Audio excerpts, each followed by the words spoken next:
नमस्कार दोस्तों, मैं सुप्रिया स्वागत करती हूँ आपका डिकोड प्लेटफॉर्म पे। दोस्तों, जैसा कि हम एंशिएंट हिस्ट्री के प्रीवियस ईयर्स के क्वेश्चंस को डिस्कस कर रहे थे और हमने अपनी लास्ट क्लास में बौद्ध धर्म और जैन धर्म से संबंधित जितने भी महत्वपूर्ण प्रश्न आपके एग्जाम में पूछे गए हैं उन्हें हमने एक एक करके यहाँ पे डिस्कस किया। उम्मीद है वो सीरीज आपको अच्छी लगी होगी। आज उसी सीरीज को आगे बढ़ाएंगे और कुछ अन्य धर्मों से भी संबंधित, ठीक है, जो कि मध्यकाल में भी आप देखेंगे बहुत सारे धार्मिक आंदोलन हमें देखने को मिलते हैं।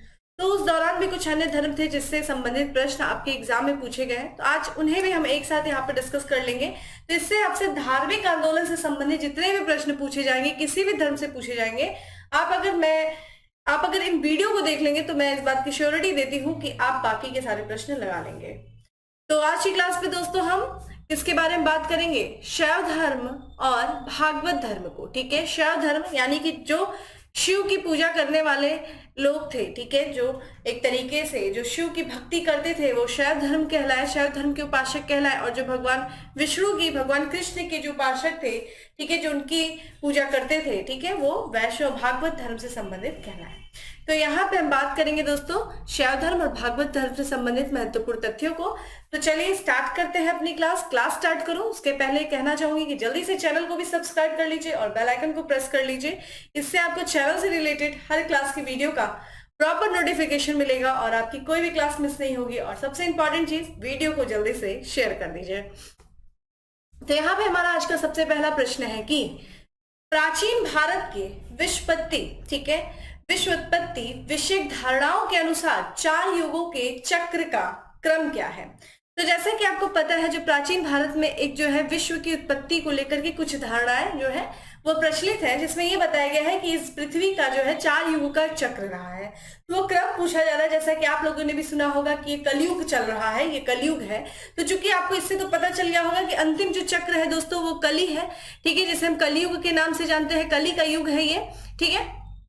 और कहा जाता है कली जो है वो आने वाले दिनों में, यानी कि वो जो है भगवान विष्णु के अगले अवतार होंगे कली, ठीक है। तो यहाँ पे कली, तो देखिए 4th ऑप्शन तो आपका निकल गया, लेकिन जो इसका करेक्ट आंसर है दोस्तों वो सी है, यानी कि कृत युग, त्रेता युग, द्वापर युग। द्वापर युग में आप लोगों ने देखा होगा, भगवान कृष्ण के बयान में आप लोगों ने पढ़ा होगा, द्वापर युग और फिर कलयुग। तो ये क्या है दोस्तों? ये 4 जो है युगों का चक्र है जो प्राचीन भारत के विश्वोत्पत्ति के विषयक धारणाओं को प्रस्तुत करता है, ठीक है।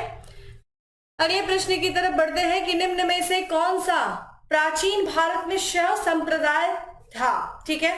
तो देखिए शैव संप्रदाय के बारे में पूछा जा रहा है आपसे कि प्राचीन भारत में कौन सा शैव संप्रदाय था।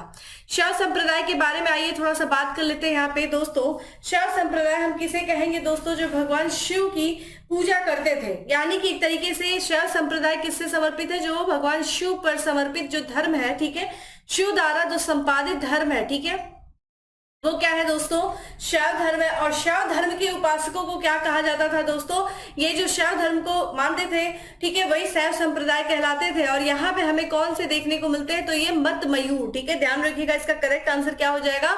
मत मयूर, ठीक है, मत मयूर। करेक्ट आंसर इस बी है। आजीवक संप्रदाय के बारे में आप लोगों ने देखा ही होगा, ठीक है, मखली गौसाल के द्वारा जो आजीवक संप्रदाय की स्थापना की गई थी, ठीक है। तो इसके बारे में आपने ये भी पढ़ा है कि किस तरीके से जो है महावीर स्वामी जी जो है इनके साथ काफी दिनों तक तपस्या करते हैं, हमने आपको लास्ट क्लास में बताया था। तो इसका करेक्ट आंसर हो जाएगा शैव संप्रदाय से संबंधित क्या है? मत मयूर है।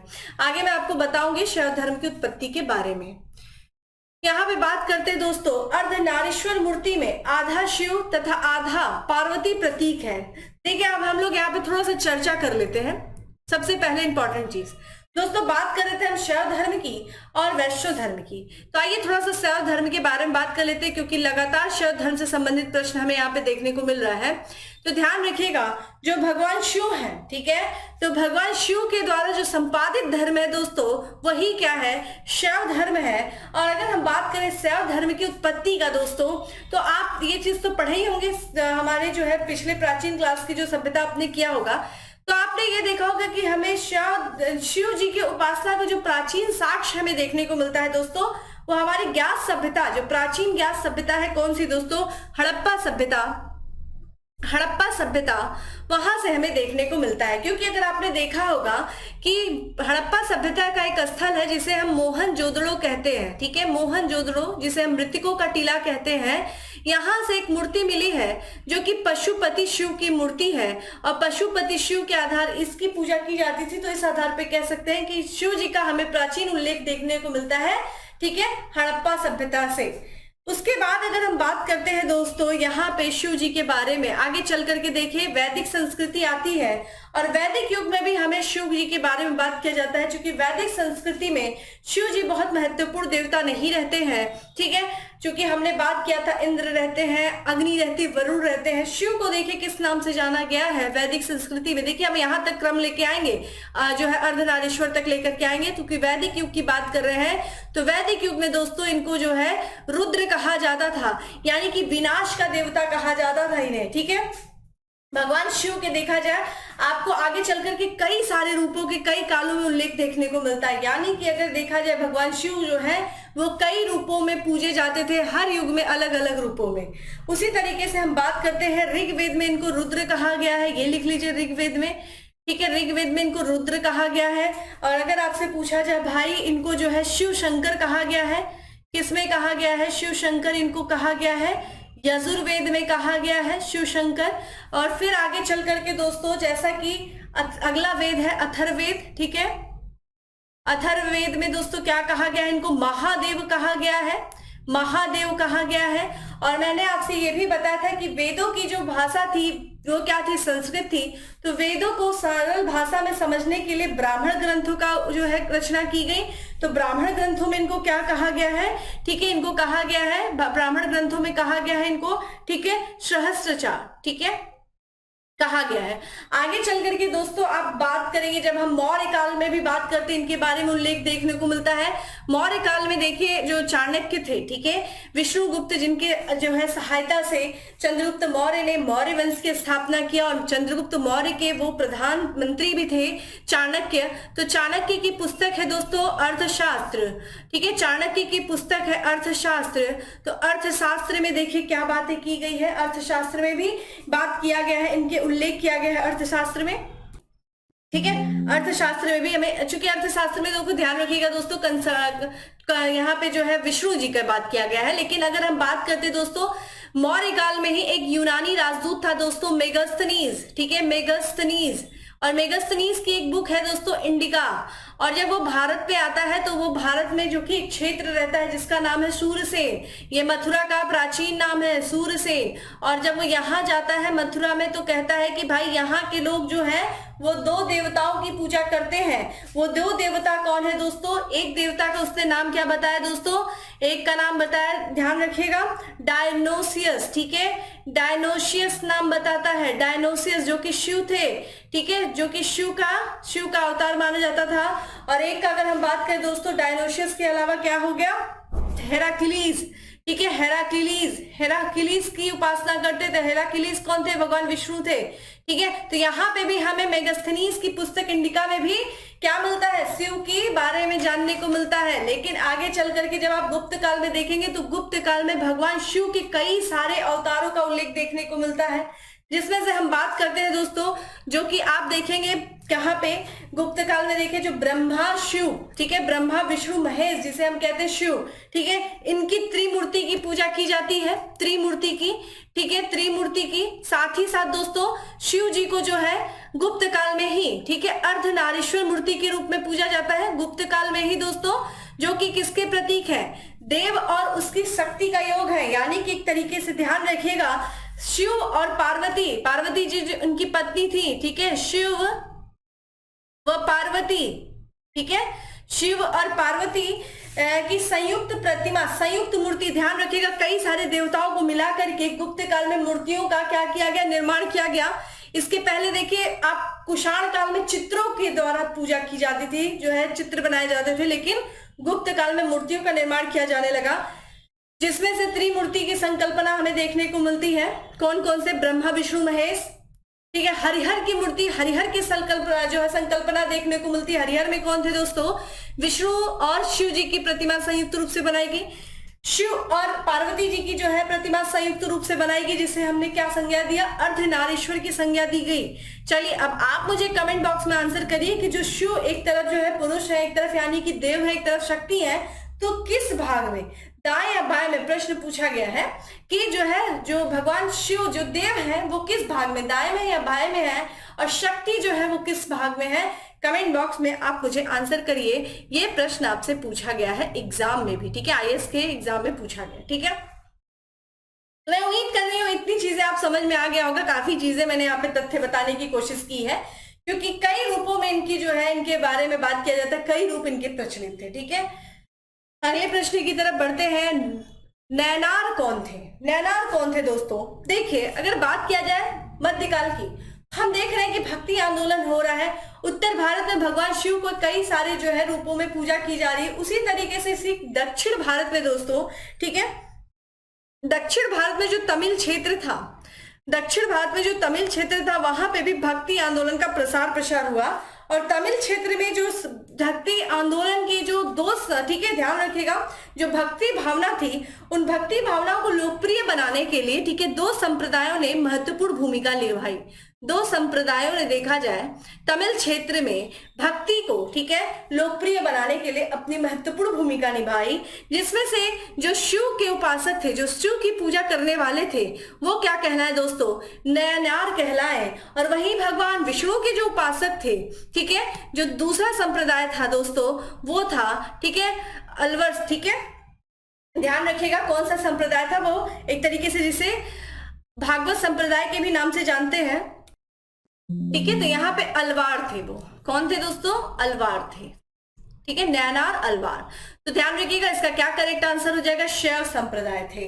शैव संप्रदाय के लोग जो थे वो नैनार कहलाते थे। देखिए नयन से याद रखिए, नैनार, भगवान शिव के 3 नयन थे, 3 आंखें थी, यहां से आप याद कर सकते हैं, तो ये ध्यान रखिएगा। और भगवान विष्णु के जो उपासक थे वो अलवार संत कहलाए, ठीक है। नैनार जो कौन थे हमने अभी बता दिया कि ये जो है एक तरीके से शैव धर्मानुयायी थे, शैव धर्म को मानने वाले थे। और लगभग जो कि कुछ कितने नयनारों का उल्लेख देखने को मिलता है, लगभग 63 जो है प्रमुख नयनार संत थे जो फेमस थे, ठीक है। और ध्यान रखिएगा इन 63 नयनार संतों का जो श्लोक है दोस्तों, श्लोक आपसे पूछा जा सकता है, श्लोक जो है उसका नाम क्या था, तो ये जो श्लोक है उसका नाम था तिरुमुर्रे, ठीक है, क्या नाम था, तिरुमुर्रे श्लोक था, ठीक है। और इस तिरुमुर्रे श्लोक था, इसमें से जो प्रमुख नयनार संत थे, जो जिनका नाम है ये भी आपसे पूछा जा सकता है, नंबी, ठीक है, नंबी जो थे, नंबी अंडाल, ठीक है, नंबी अंडाल जो थे, इनके द्वारा इस प्रमुख जो है श्लोक जो कि नयनार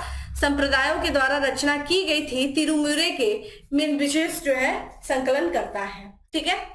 अगला प्रश्न है दोस्तों की निम्नलिखित में से कौन अलवर संत नहीं था?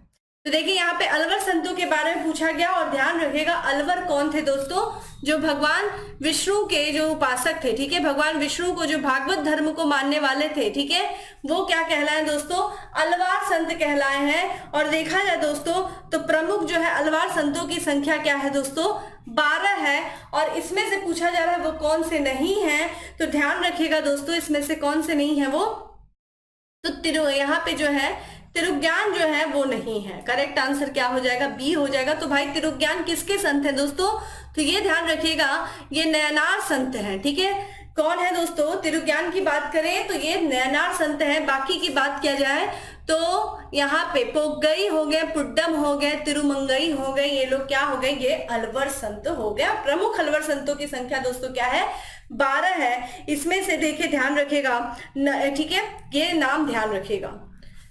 अगले प्रश्न की तरफ बढ़ते हैं। भागवत संप्रदाय के विकास में किसका देन अत्यधिक है? तो किस जो है धर्म ने, यहाँ पे किस वंश ने कहा जाता है कि भागवत संप्रदाय में अपना महत्वपूर्ण भूगदान जो है एक तरीके से योगदान दिया उसके, ठीक है, प्रचार प्रसार में, तो उसके विकास में, यानी कि भागवत संप्रदाय के विकास में किस युग, किस शासकों ने जो है अपना महत्वपूर्ण योगदान दिया?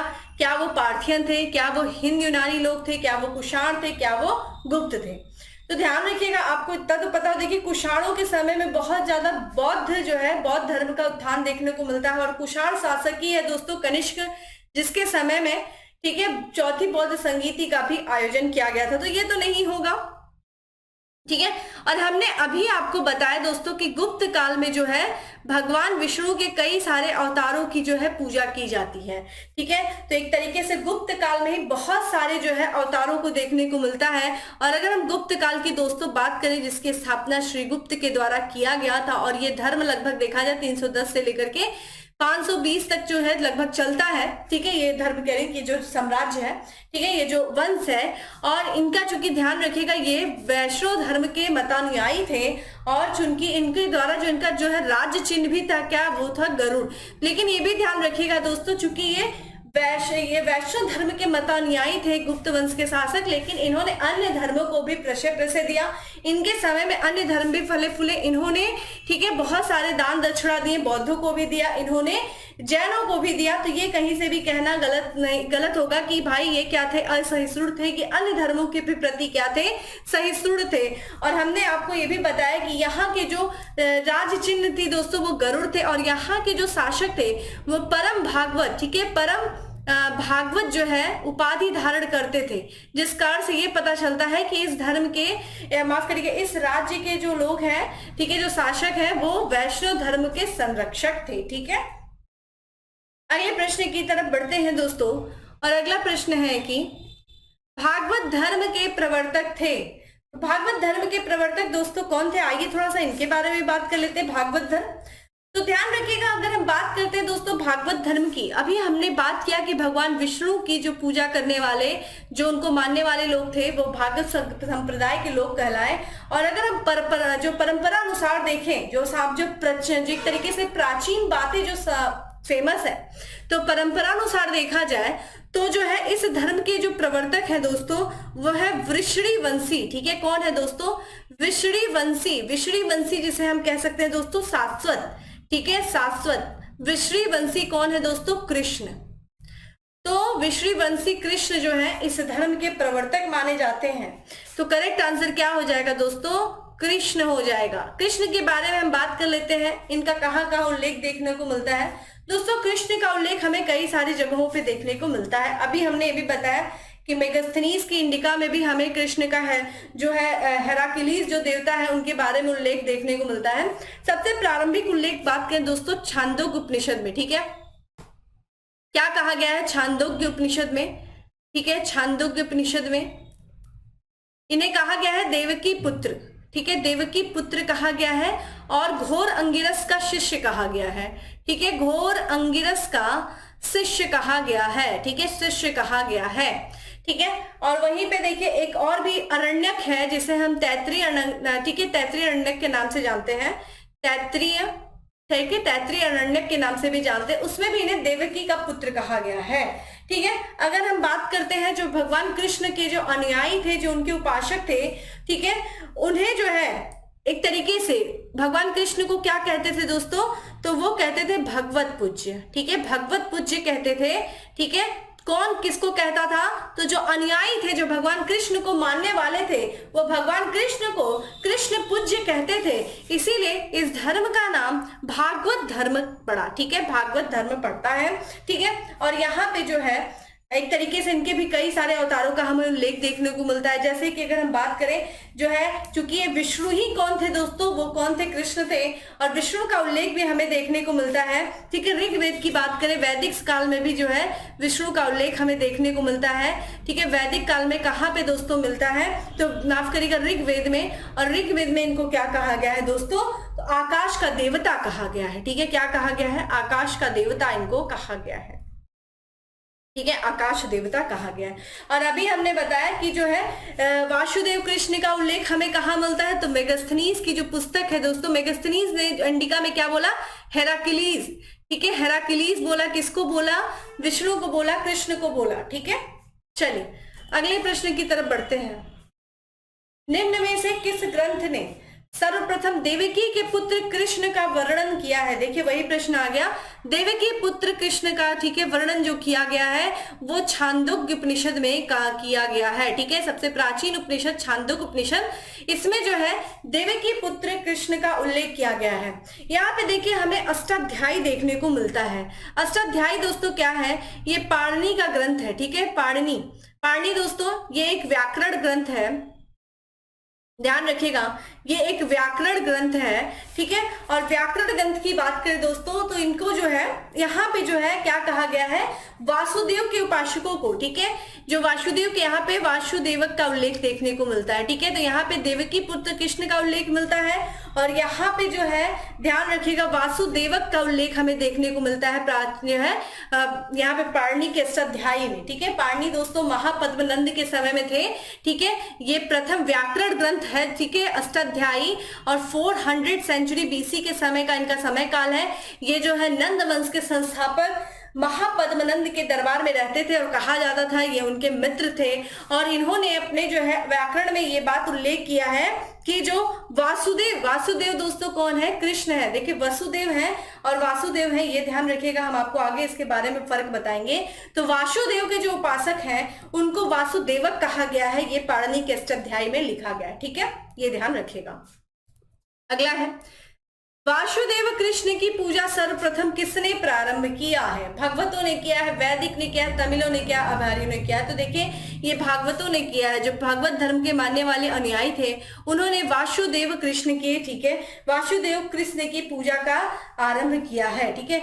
यहाँ पे देखिए दोस्तों ध्यान रखिएगा, यहाँ पे बहुत इंपॉर्टेंट है। देखिए एक होता है वासुदेव होता है, ठीक है, और एक होता है वसुदेव। आप कंफ्यूज नहीं हो तो मैं यहीं पे बता दे रही हूँ, वासुदेव होता है, ठीक है, और एक होता है वसुदेव होता है, ठीक है। वसुदेव क्या है दोस्तों? वसुदेव, तो वसुदेव की दोस्तों बात करें तो ये कृष्ण के पिता थे, ठीक है, इसीलिए इनको वासुदेव कहा गया कृष्ण को। ये कृष्ण के पिता हैं, ठीक है, वासुदेव और वासुदेव क्या है? देवकी पुत्र है। देवकी पुत्र कृष्ण जो है वो क्या है? वासुदेव है। और वसुदेव क्या है? कृष्ण के पिता है। इस कारण से कृष्ण को क्या कहा गया? वासुदेव कहा गया, ठीक है।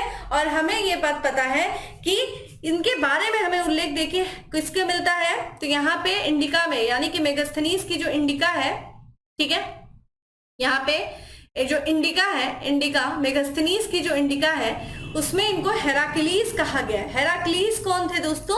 ये वासुदेव थे। भगवान जो है वासुदेव कृष्ण है। कौन है? हेराक्लीस कौन है?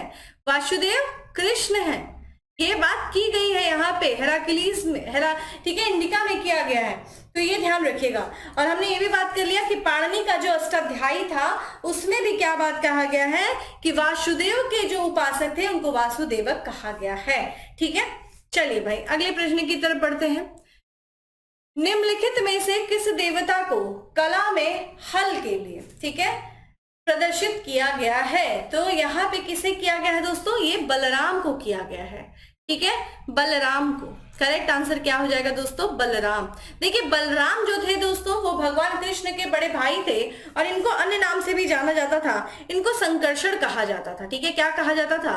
संकर्षण कहा जाता था बलराम के, ठीक है, इनको संकर्षण कहा जाता था। और हमने यहाँ पे बात किया दोस्तों जो मौर्य काल के जो चाणक्य है उनकी जो पुस्तक है अर्थशास्त्र, ठीक है, अर्थशास्त्र जो है पुस्तक, अर्थशास्त्र की पुस्तक में भी संकर्षण और उनके उपासकों का उल्लेख मिला है, ठीक है, वासुदेव और उनके उपासकों का उल्लेख हमें अर्थशास्त्र में देखने को मिलता है।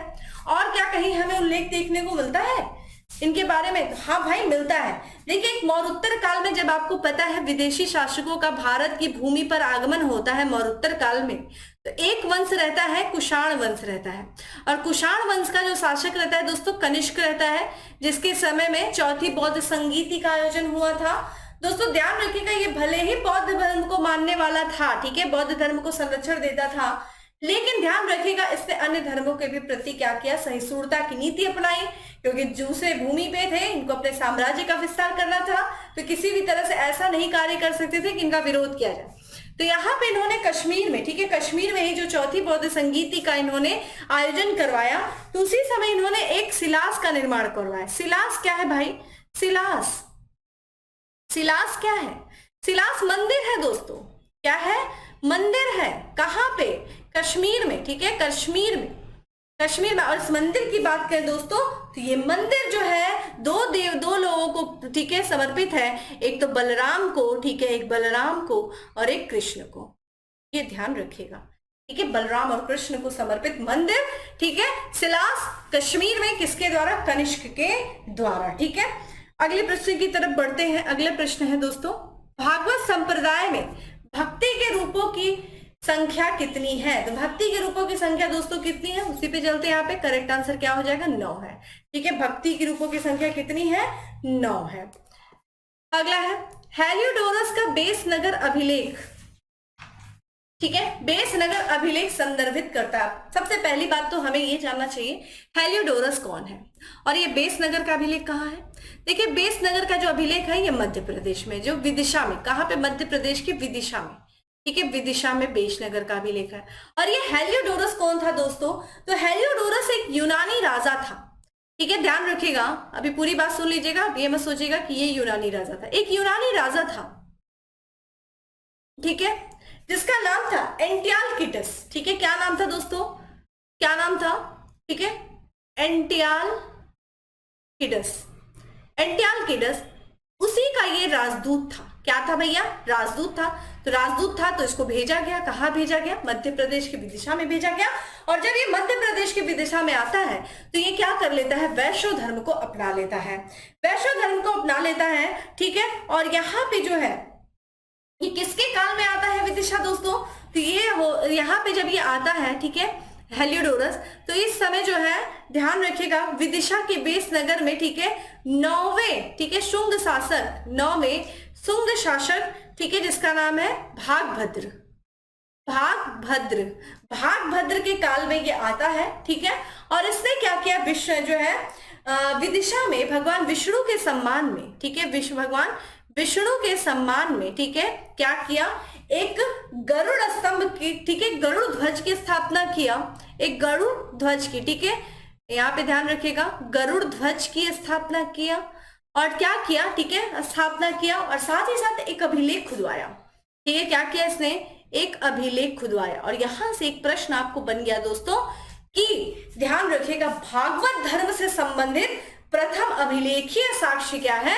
तो वो हेलियोडोरस का, ठीक है, क्या है दोस्तों? हेलियोडोरस का, ठीक है, ठीक है, ये बेस नगर का अभिलेख जिसके बारे में आप पढ़ रहे हैं। ठीक है, बेस नगर का अभिलेख जो कि क्या है दोस्तों?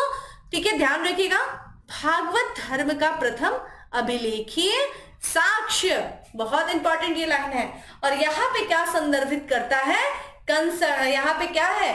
तो इसका करेक्ट आंसर दोस्तों जो हो जाएगा वो केवल वासुदेव। ठीक है, केवल वासुदेव, क्योंकि हमने क्या बताया? गरुड़ ध्वज की स्थापना किया वैष्णव, ठीक है, मत को इसने माना विष्णु के सम्मान में। ये जो गरुड़ ध्वज की स्थापना की गई थी वो किसके सम्मान में किया गया था? विष्णु के सम्मान में किया गया था। इसीलिए केवल वासुदेव से ये संदर्भित है, वासुदेव से ये संबंधित है। तो हमें उम्मीद कर रहे हैं यहाँ पे आपको हेलियोडोरस विदिशा का बेस नगर का अभिलेख आपको पता चल गया होगा, क्योंकि ध्यान रखिएगा कि भागवत संप्रदाय, ठीक है, भागवत धर्म से संबंधित जो प्रथम अभिलेखीय साक्ष्य है वो हेलियोडोरस का बेस नगर अभिलेख है। हेलियोडोरस कौन था? यूनानी राजा एंटियालकिडस का राजदूत था। ठीक है, जो कि 9वें शुंग शासक भद्रवाह के, ठीक है, भागभद्र के नेतृत्व काल में ये विदिशा आया था और इसने वैष्णव धर्म को अपना लिया था और विष्णु के सम्मान में इसने गरुड़ ध्वज की स्थापना की और एक अभिलेख खुदवाया। ठीक है, अगला है भागवत धर्म से संबंधित प्राचीनतम अभिलेखीय साक्ष्य है। देखिए आ गया जो अभी मैंने आपको बताया, अब आपको इसको एक्सप्लेन करने की जरूरत तो है नहीं। हेलियोडोरस का बेस नगर का अभिलेख। ठीक है, अगले प्रश्न की तरफ बढ़ते हैं। बेस नगर अभिलेख का हेलियोडोरस कहाँ का निवासी था? ठीक है, तो अगर वो जो यूनानी शासक था दोस्तों वो तक्षशिला का शासक था। ठीक है, तक्षशिला जो कि अपने शिक्षा केंद्र था, शिक्षा व्यापार का केंद्र हुआ करता था। एक बार प्रश्न पूछा है दोस्तों तक्षशिला के बारे में कि ये जो है तक्षशिला, चूंकि ये हेलियोडोरस तक्षशिला का निवासी था और तक्षशिला दोस्तों किस लिए जाना जाता था? ऑप्शन में सब था, शिक्षा था, व्यापार था, शिक्षा व्यापार दोनों था। तो ये भी लोगों ने जनरली शिक्षा का केंद्र लगा दिया, क्योंकि यहाँ पे बड़े बड़े शासकों ने, इवन जो है चाणक्य जो थे वहां पे इन्होंने शिक्षा भी ली थी और यहाँ के अध्यापक भी थे वो। ठीक है, और चंद्रगुप्त मौर्य जैसे महान शासक लोग जो है वो तक्षशिला में अध्ययन का कार्य किए हैं। तो तक्षशिला की अगर लोकेशन देखेंगे तो ये व्यापारिक दृष्टि से भी महत्वपूर्ण है और शिक्षा के भी दृष्टि से। बहुत बाहर के लोग जो है यहाँ पे आया करते थे और ये विश्व के प्राचीनतम विश्वविद्यालय है दोस्तों। ठीक है, ये ध्यान रखिएगा। मथुरा के केंद्र की बात की जाए दोस्तों, मथुरा जो है प्रारंभिक स्थल माना जाता था भगवान कृष्ण की भक्ति का। ठीक है, चलिए भाई अगला प्रश्न है, विष्णु के किस अवतार को सागर से पृथ्वी का उद्धार करते हुए अंकित किया गया है। तो किस अवतार को किया गया है दोस्तों? ठीक है, चलिए इसके बारे में बात कर लेते हैं। चलिए, तो देखिए भगवान विष्णु के लगभग 10 अवतारों की चर्चा की गई। ठीक है, भगवान विष्णु, वही भगवान शिव के जो है 28 अवतारों की चर्चा की गई है, और भगवान विष्णु के जो है 10 अवतार है दोस्तों। ठीक है, 10 अवतारों की चर्चा की गई है। और अगर हम बात करें भाई ये 10 अवतार कौन है, ठीक है, तो इन 10 अवतारों की जो चर्चा की गई है वो किसमें किया गया? मत्स्य पुराण में किया गया। ठीक है, मत्स्य पुराण में। वैसे तो अगर दोस्तों बात किया जाए, विष्णु के अधिकतम जो है 24 अवतार बताए गए हैं। ठीक है, 24 अवतार बताए गए हैं, लेकिन अगर हम मत्स्य पुराण की बात करें तो उसमें 10 अवतार बताए गए हैं। और ये 10 अवतार कौन है दोस्तों? एक तो आपका मत्स्य है, ठीक है, दूसरे की बात करें दोस्तों तो क्या है? कुर्म है, ठीक है, जिसे हम क्या कहते हैं? कच्छप कहते हैं। वराह है, ठीक है, वराह यानी कि सुअर, ठीक है, वराह हो गया। फिर हम क्या बात करते हैं? नृसिंह है।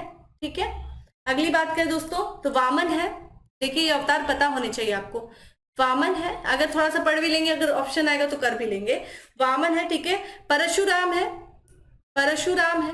परशुराम के बाद क्या हो गया दोस्तों? राम हो गए, कृष्ण हो गए, ठीक है, राम हो गए, कृष्ण हो गए, और कौन से? बुद्ध हो गए। और जो भविष्य में आने वाला जो अवतार है इनका क्या है? वो कल्कि, ठीक है, कल्कि का अवतार है। ठीक है, कल्कि जिसे हम कली कहते हैं।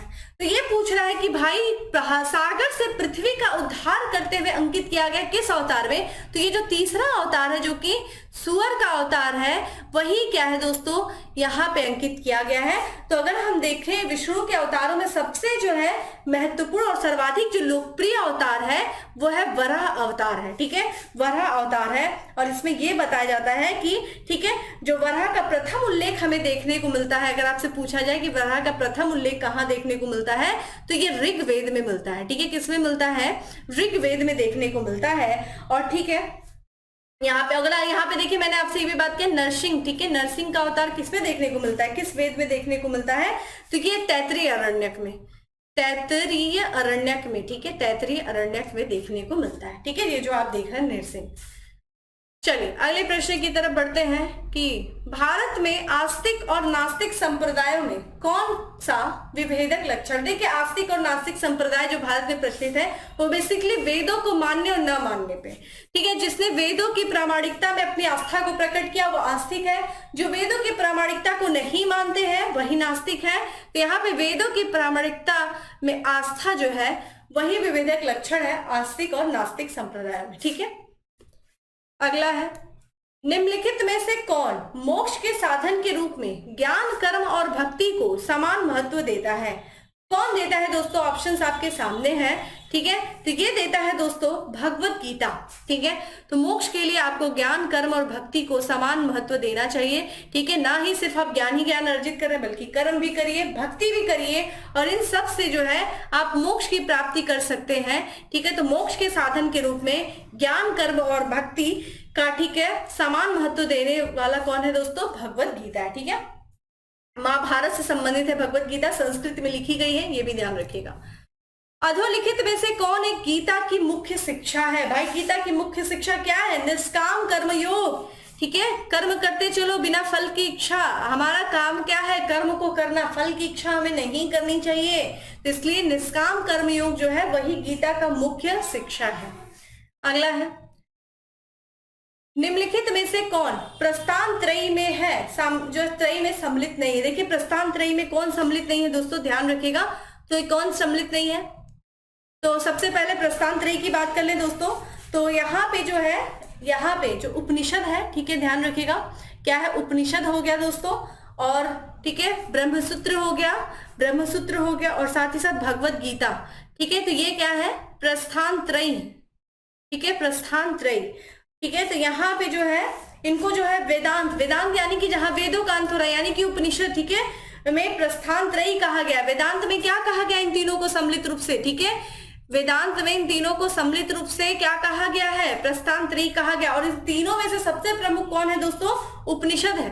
ठीक है, और ये उपनिषद पे ही ये दोनों जो है निर्भर है, ब्रह्मसूत्र और भगवत गीता। तो एक तरीके से प्रस्थान त्रयी में शामिल कौन नहीं है दोस्तों? भागवत। ठीक है, भागवत। इसी तरीके से वेद त्रयी के बारे में भी हम लोगों ने बात किया था।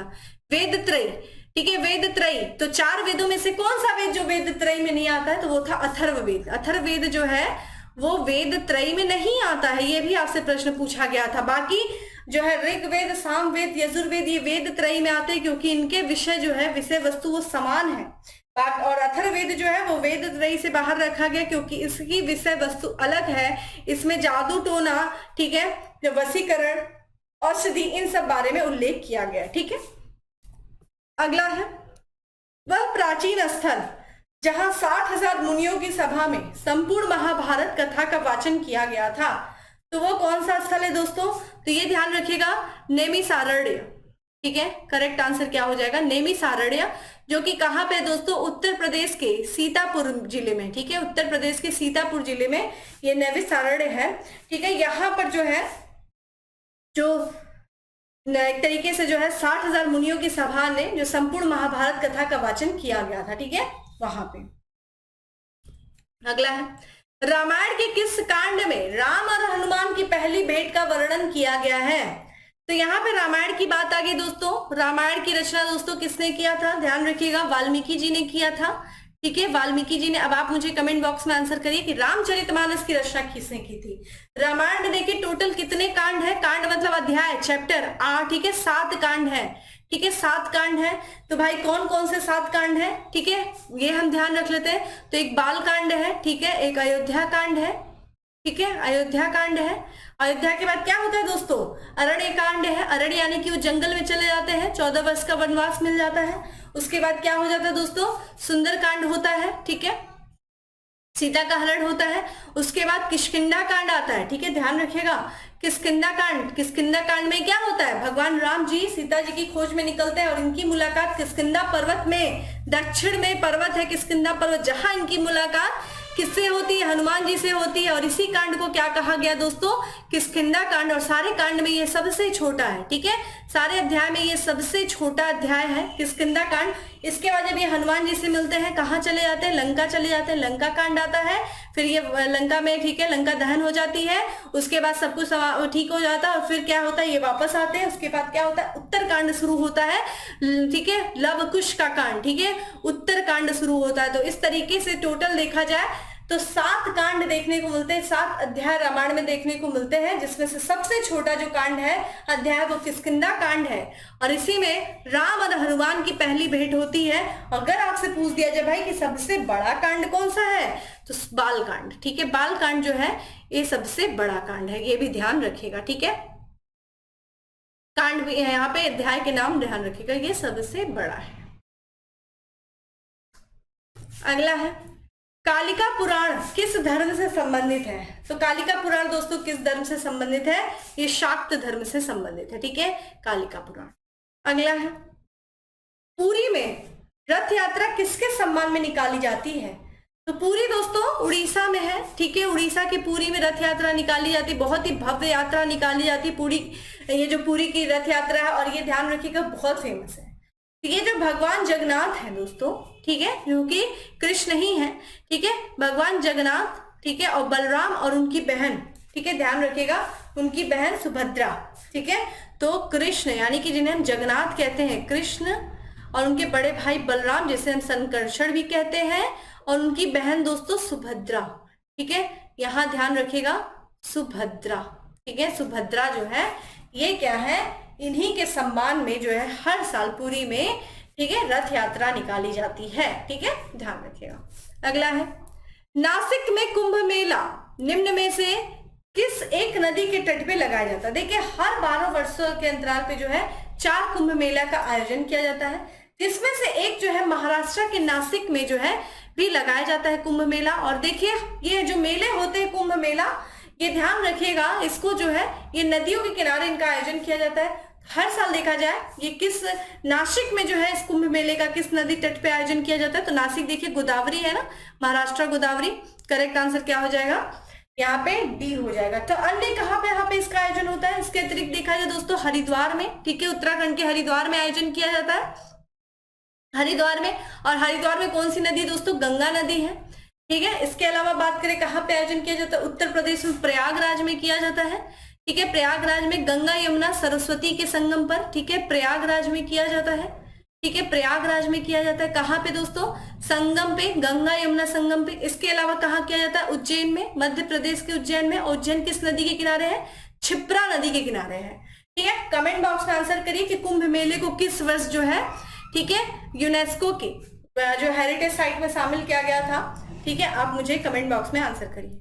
अगला है मैच द फॉलोइंग है, यानी कि सूची 1 को सूची 2 से सम्मिलित करना है और यहाँ पे हमें सही उत्तर देखना है। और यहाँ पे देखिए एक तरफ स्थान दिया है और वो स्थान पूछा है कि किस धर्म के लिए जाना जाता है। तो एक तरफ धर्म है और एक तरफ स्थान।